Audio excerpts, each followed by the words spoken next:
The Nightbeat starts right now. A New Braunfels man identified as the second victim of a deadly Wisconsin plane crash tonight. The memories from his family as they honor the 20-year-old who loved to fly. By health department's regulations, it was for 24 hours. She even came back on a Saturday to reopen us. A local coffee shop, part of a San Antonio staple, a chain, back in business after the health department shut them down. Tim Gerber tells us what was brewing behind their kitchen door now. But first. As kids across San Antonio get ready to start classes in a few days, many of them need school supplies, but here's the thing. They can't afford them. So a local church is hosting its annual back to school bash to make sure that they're ready, but they're also worried they're coming up short. Yeah, the event is in less than 2 weeks. A record-setting number of families have registered. The pastor tells the Night Team's John Paul Barajas the church is relying on its faith and donations to come through and help these students. Sometimes it's kind of hard because we don't have the money. And not having the money to get him what he needs for school. A tight budget can make back to school tough. It's a situation Amalia Leal says she knows all too well. Last year he had to use like a hand-me-down. Some parents are deciding whether to put money towards a new backpack or feeding my family and the extra needs that I need, to provide for my family. So we have some folders, we have pencils, we have... That's where Last Chance Ministries comes in. Its back to school bash is set for August 12th. But Pastor Jimmy Robles says they'll need some help to make it happen this year. We're like 600 backpacks short still, and so if anybody wants to be a blessing, man. Robles tells us last year's bash helped about 2,000 students. At least 3,500 kids have already registered for this year, and registration doesn't even close until Monday, August 7th. I've been saying we're going to close it since last week, but we keep it going. We're just trusting God that the community and the city will come together and continue to pour into, continue to bring backpacks and stuff. And we don't want to leave any kid out. Kids will receive school supplies, new clothes, and free haircuts. About 30 barbers and hairdressers will provide their services. But more help is still needed. Still, Robles has faith they'll meet the demand of the community. And I just continue to pray, and God says that he'll meet the desires of your heart. As for those that have already donated, thank you so much. It's a blessing to have people that have such kind hearts to just want to donate and help students that can't afford it or parents that can't afford to give their kids what they need. Now, if you'd like to help, Last Chance Ministries is accepting donations for glue, scissors, colors, binders, folders, and backpacks, or you can donate monetarily. We'll have more information on how to donate or register at KSAT.com. And registration is open to students from kindergarten to college, and the Back to School Bash is set for next Saturday, August 12th at Rosedale Park. John Paul Barajas, KSAT 12 News. Thank you, John Paul. 70. That's how many animals were seized this morning from a man's home near Kinney Road and I-35. They also found 8 animals inside that were dead. Bexar County officials calling this puppy mill a public health issue. Sheriff Javier Salazar says kennels were stacked on top of each other with several puppies crammed inside. Now county veterinarians are caring for the rescued dogs. Sheriff Salazar also told us today that one of those dogs actually gave birth after it was rescued. The battle over Moses Roses is over. Its owner has reached a deal with the Alamo Trust to sell the downtown bar. But the thing is, we don't know for how much just yet. Moses Roses sits in the footprint of the planned Alamo Visitor Center and Museum. Owner Vince Cantu turned down multiple offers before the city moved forward with the eminent domain process in May. A statement from the trust says that Cantu is going to leave that property by August 15th. Money Talks. Tonight on KSAT's Q&A, we spoke with Sheriff Javier Salazar about the deputy pay raises recently approved by Bexar County commissioners. They received a 9% pay hike, placing them among the highest paid law enforcement agencies in Texas. The Bexar County Commissioners Court voted for those pay hikes on Tuesday. The reason for this decision is because the county has been losing deputies to other counties and cities that had higher wages. It puts us very competitive with a lot of, not just the other major counties in the state of Texas, but a lot of the area agencies we're extremely competitive with. The sheriff also spoke with us about a new recruitment program called Straight to the Streets that allows new deputies to immediately apply for law enforcement positions without having to work in the Bexar County Jail first. It's all to boost the number of patrol units that are in and around Bexar County. New on the Nightbeat, a major win tonight for the Biden administration. An appeals court is allowing a rule restricting asylum at the southern border to stay in place. The court decided to grant the administration's request to keep that policy in place while a longer legal battle plays out over the rule's legality. And you could read more about it right now over on KSAT.com. Governor Greg Abbott's office is responding after 2 bodies were pulled from the Rio Grande. It's a story that we brought to you last night right here on the Nightbeat. One of those bodies was found next to the floating barrier that was installed by the administration last month. Now, a statement from Abbott's office reads in part, quote, "Unfortunately, drownings in the Rio Grande by people attempting to cross illegally are all too common. As was reported in early July, before the marine barriers were installed, 4 people drowned trying to cross the river. This is a result of the reckless open border policies of President Biden and President López Obrador." Now, Mexico's Foreign Relations Department says that the first body was found along the buoys between Eagle Pass and Piedras Negras. The second was found around 3 miles upstream. And this is coming as the Justice Department sues the governor over that floating barrier. And tonight, KSAT has learned the second victim in a Wisconsin plane crash was also from New Braunfels. He's 20-year-old Zachary Colley Moreno. Yeah, he was the passenger on board with fellow New Braunfels native and pilot Devin Riley. The night team's Avery Everett spoke with Zach's family tonight, who says that his dream was to fly.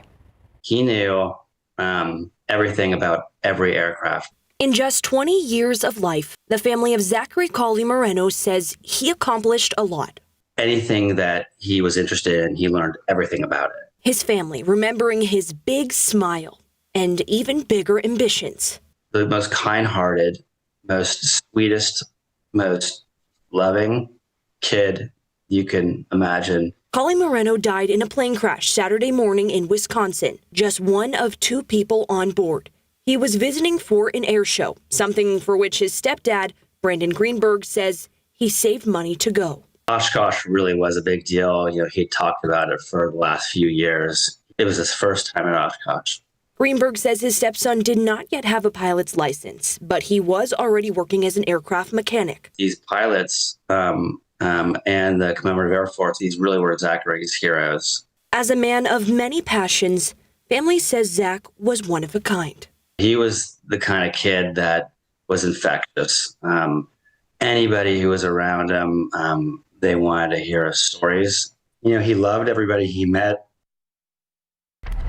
The National Transportation Safety Board and the Federal Aviation Administration are currently investigating, but that could take at least a year to complete. Zach's family will have a memorial for friends and relatives next week, and friends of Zach are also setting up a scholarship in his name. We have information on that on KSAT.com. Steve, Stephania. 2 New Braunfels families hurting tonight. Thank you, Avery. Let's go to your Nightbeat News Flash for a look at some of today's big headlines. We start in D.C. Former President Donald Trump pleading not guilty today in a D.C. courtroom. He's charged with 4 felonies over his alleged efforts to overturn the 2020 presidential election. He's due back in court August 28th. That's when a trial date will be announced. The former president also facing criminal charges in 2 other cases. Suspended Attorney General Ken Paxton closer to standing trial for securities fraud charges from 2015. Paxton in Houston this morning for a pretrial hearing. This particular case not related to other allegations that he used his office to help a campaign donor. Ken Paxton also has a separate impeachment trial coming up in the Texas Senate. That one's supposed to start September 5th. And that's a look at your Nightbeat News Flash. All right, we'll say this here. So long, AT&T. When the Spurs take the court this season, they're going to do it at Frost Bank Center. The Spurs and Frost Bank officials say that the new naming rights deal reiterates the team's commitment to San Antonio, but people are still asking how long the Spurs are going to stay at the newly named arena, and they also want to know if they're going to move back downtown. Now, Tim Gerber reveals the gross and unsanitary conditions that inspectors found behind the kitchen doors of 2 businesses that forced them to be shut down. And don't forget to get your tickets for this year's KSAT Pigskin Classic. They are on sale now. The information on KSAT.com, or you can scan this QR code to see your ticket options. The event kicks off on the 25th of this month, followed by our triple header on the 26th. So developing right now, we want to let you know about a situation that's happening on the northeast side of San Antonio. We're told that crews are working to put out a grass fire in that area. Yeah, it's happening behind a subdivision located at Sunflower Path and Lake Horizon. That's near I-10 and North Foster Road. No reports, though, of any damages or any injuries. You are encouraged to stay away from the area if possible, while crews work to put out that grass fire. Of course, we're going to bring you updates on KSAT.com and also on GMSA tomorrow morning. Now let's continue with the news right now. The health department recently closing 3 restaurants after inspectors found serious health code violations. Yeah, from a roach infestation at a local coffee shop that most of us are familiar with to a Chinese restaurant with a failing score that the inspector called gross and unsanitary. The Night Team's Tim Gerber shows us what was going on behind their kitchen doors.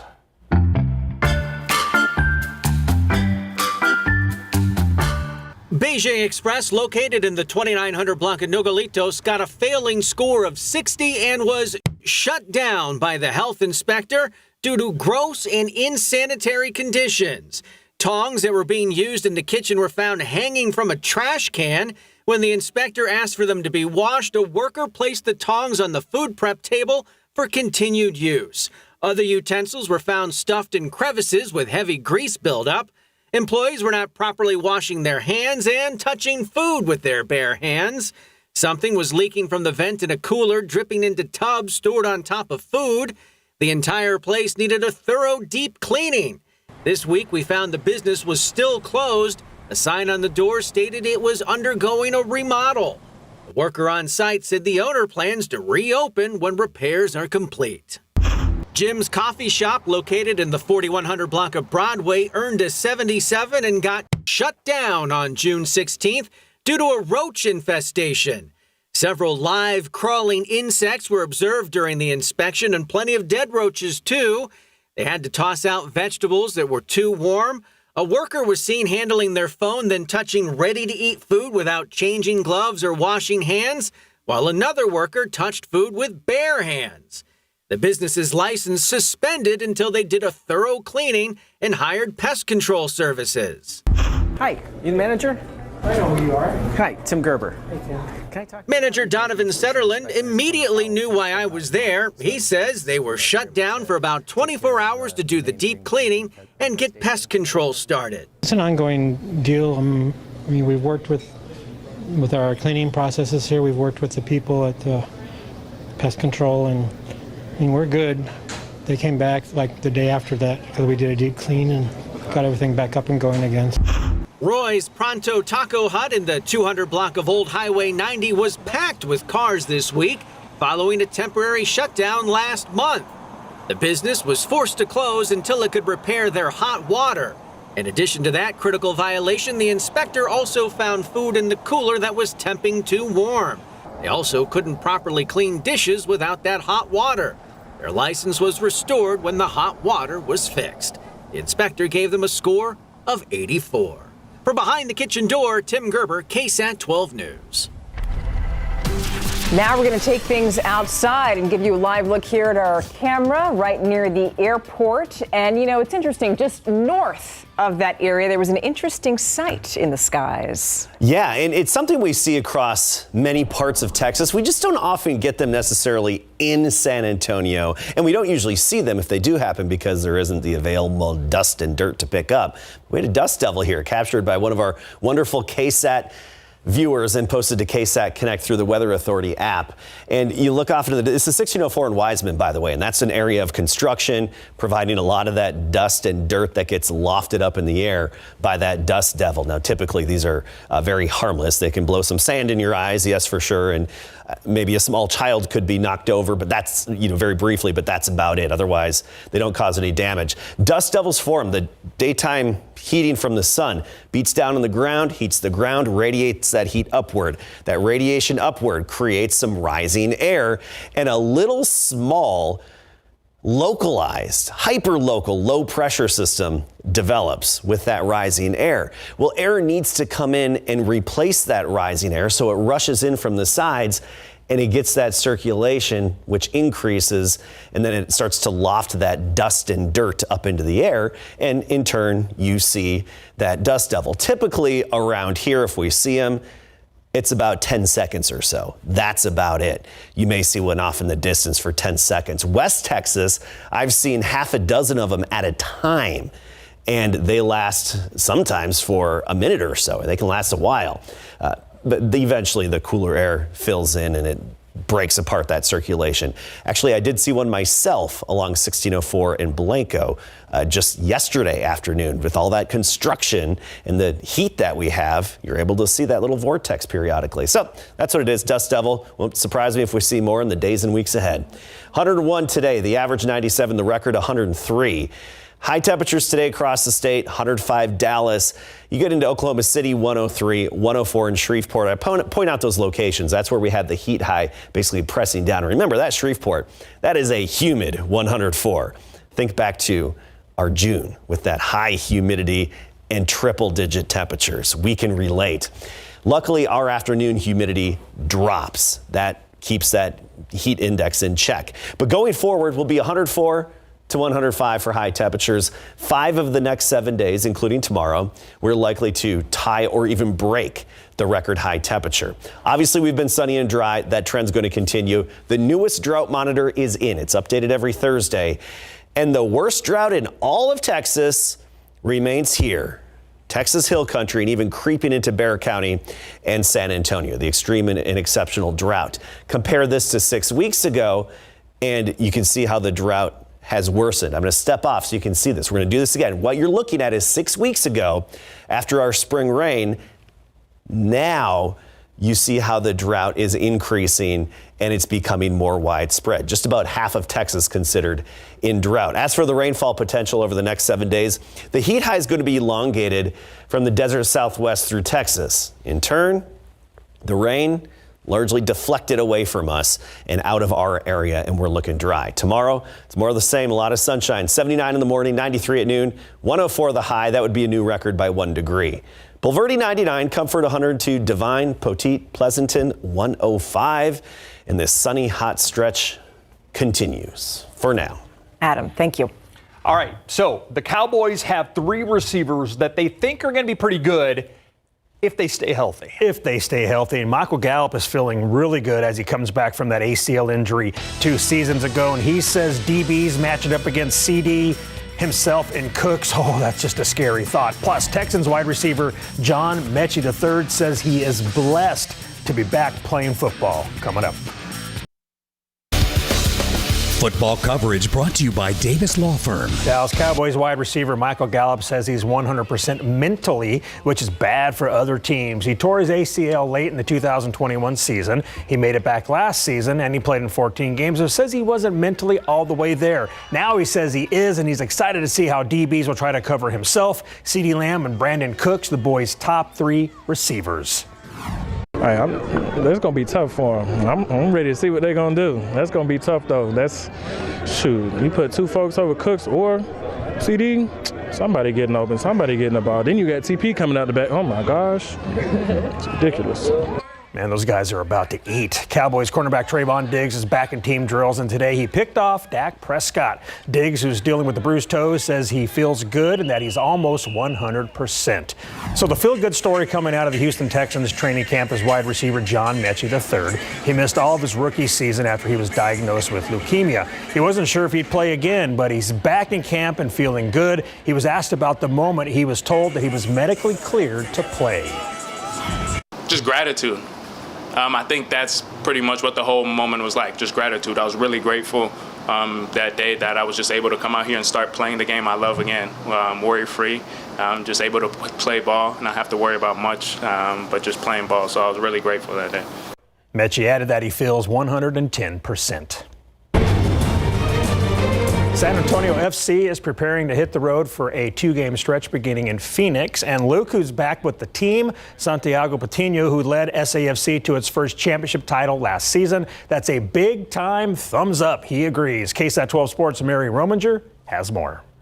Larry, the defending champs put together a complete game when Hartford Athletic visited Toyota Field last weekend. The bounce-back win was guided by a historic 4-goal performance from USL Championship Player of the Week, Tani Aluwashehi. Next, the club travels west for a matchup against a tough Phoenix Rising FC. They're a team that is experienced, and so they turn up for good teams like ourselves. And so it just really is on the day who's going to battle, who's going to keep the mentality fresh and strong the entire game, because it could be a game where it's like 4-4, 5-4, or it could be a game where it's tight, it's 1-0 or 0-0. Today was a recovery day for SAFC, but plenty of smiles to go around as the club brought back striker and reigning USL Championship Final MVP Santi Patino on a multi-year deal. When I was here, I think it makes a family, and coming back here, very happy. Everybody's happy and I'm happy. And like I said, I come here just to help the team for our objectives this season. He brings us a really professional, championship-oriented presence to the locker room with how he prepares for matches and for training, and how he just treats his body and how he treats other teammates. Santi is a culture giver, definitely a mentality monster. As everybody knows, is a proven goal scorer. So it's a great addition at this time of the year. SAFC will stay on the road for a meeting at New Mexico United next Saturday before returning home against RGV FC. Mary Rominger, KSAT 12 Sports. Thank you, Mary. And so why Justin Verlander is happy to be back with the Houston Astros after the break. Pitcher Justin Verlander was traded from the Mets to the Astros at Tuesday's trade deadline. He pitched in 16 games for the Mets this season, going 6-5 overall. He was a member of the Mets for less than 8 months, and now he's back with the Astros, where he worked the previous 6 seasons, winning 2 Cy Young Awards and 2 World Series. Houston was, the number one choice for me. Just knowing these guys so well, and having a chance to win. The familiarity, and had such a great time here. So that was number one choice.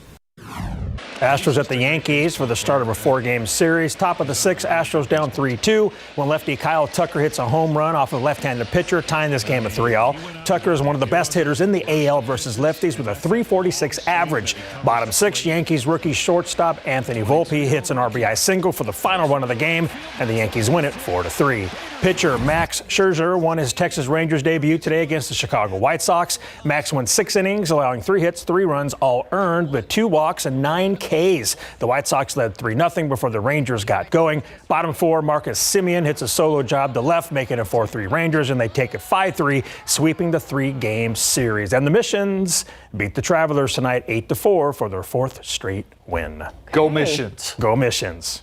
Go Rangers. Thanks, Go Larry. Astros. And we'll be right back. Important news in the fight against cancer. Tomorrow on GMSA, why experts say certain people get it and why the answer may be inside you. Plus, why you may want to get some strawberries next time you're at the grocery store. Scientists say they are packing more power than you realize. GMSA starts at 4:30. Also tomorrow on GMSA, traffic reporter Steven Cavazos is going to be live from 1604 on the city's north side. He's going to be talking about all of the construction projects, showing you how it's going to impact your morning commute. You don't want to miss that. And Steve is going to help you get around. Adam. And you'll have to have that AC cranked up again, of course, tomorrow in the car. If not, we call it 4 down 360, 4 360. 4 windows down, 360 degrees. Get that circulation. That's what my dad always called it. Anyway, so 38 100-degree days, that puts us in 5th place right now for the all-time rankings in a year. And, well, we still have many more days of summer left. All right, that does it for us here. Thank you so much for keeping us company this evening. Don't forget, Good Morning San Antonio starts at 4:30 tomorrow. I'm still laughing at Adam Caskey's 4 360. 4 360. I'm going to use that with my kids now. Yep. Definitely something a dad would say. When I was your age, we only had 4 360. We got 4 360. Good night. See you tomorrow.